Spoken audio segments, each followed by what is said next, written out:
So I wanted to talk to you about this book. It's called Rewire for Wealth. It changed my life. I'm going to read some of this book to you because it's so powerful. I'm going to read a little bit to you. It's 3 steps any woman can take to program her brain for financial success.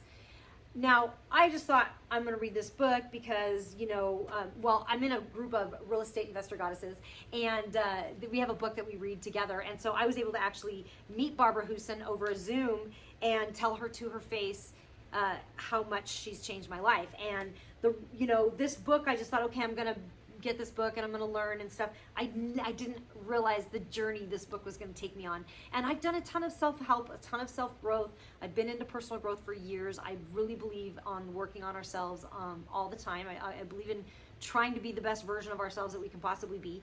And so I've always been working on it. This one made me face a really big trauma that I hadn't told anybody about 30 years ago. And when I got the guts, when I got brave enough to tell my dad, he turned around and he blamed me, and all this stuff just started rushing, and it was from reading this book.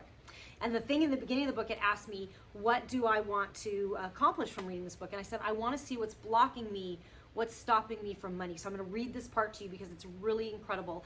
And what I just want to tell you is the shame, whatever shame you might be carrying for whatever thing you think, it's probably not your shame. So let me read this. So this is called Shame, Pain, and Trauma. So it says, we can't talk about women and money without mentioning shame. Shame is a highly toxic, excruciatingly painful belief that you're so awful, so flawed, so worthless, that you're completely unlovable. Shame is usually associated with some form of trauma, stemming from something as violent as physical beatings or as seemingly innocuous as my experience looking up at my parents' window. She describes a thing. Trauma occurs when a deeply disturbing or stressful event overwhelms our ability to cope and integrate the emotional effects. Trauma literally changes our brain. Traumatic experiences do leave traces, wrote Dr. Bessel van der Kolk in his marvelous book, The Body Keeps the Score, which helps us explain why traumatized individuals become hypervigilant to threat and why traumatized people often keep repeating the same problems and have such trouble learning from experience. I'm convinced that unhealed trauma and repressed pain are the major reasons smart, capable women struggle financially.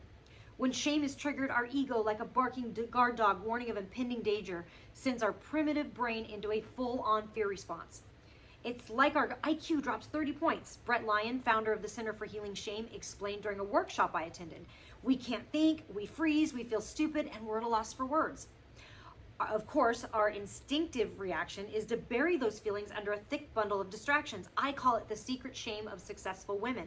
And I see it all the time. Bright, sophisticated professionals making ample incomes who have little, if anything, in the bank to show for it. The problem isn't lack of money. That's merely a symptom. The real problem is all the bottled up emotions we've spent a lifetime avoiding. And what better way to keep from feeling pain than to unwittingly create financial turmoil by forgetting to pay bills, splurging on gifts, or maxing out credit cards. Anything to distract ourselves from the insufferable sting of deep-seated shame.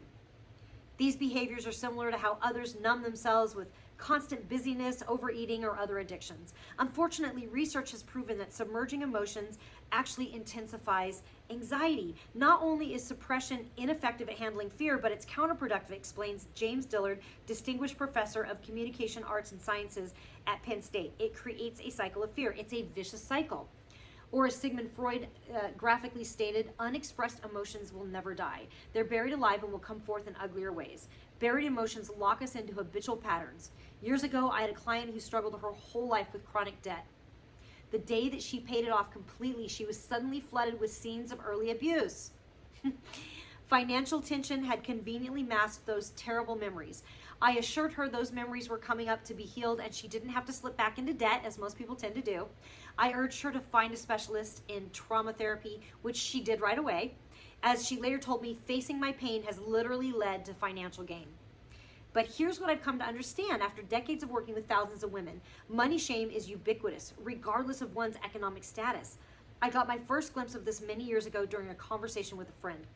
We began sharing how, growing up, we both felt a lot of shame around our family's finances.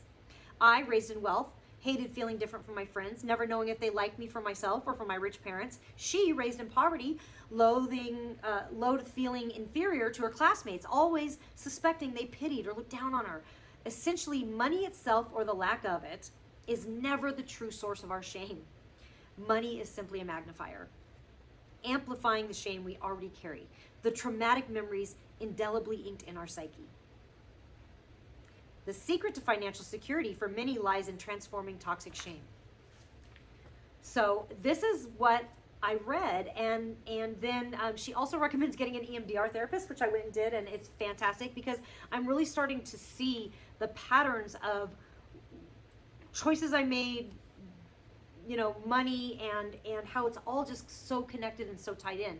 And this is just an incredible book. It's so much more. That's page 31, you guys. There's 200 some pages in this book.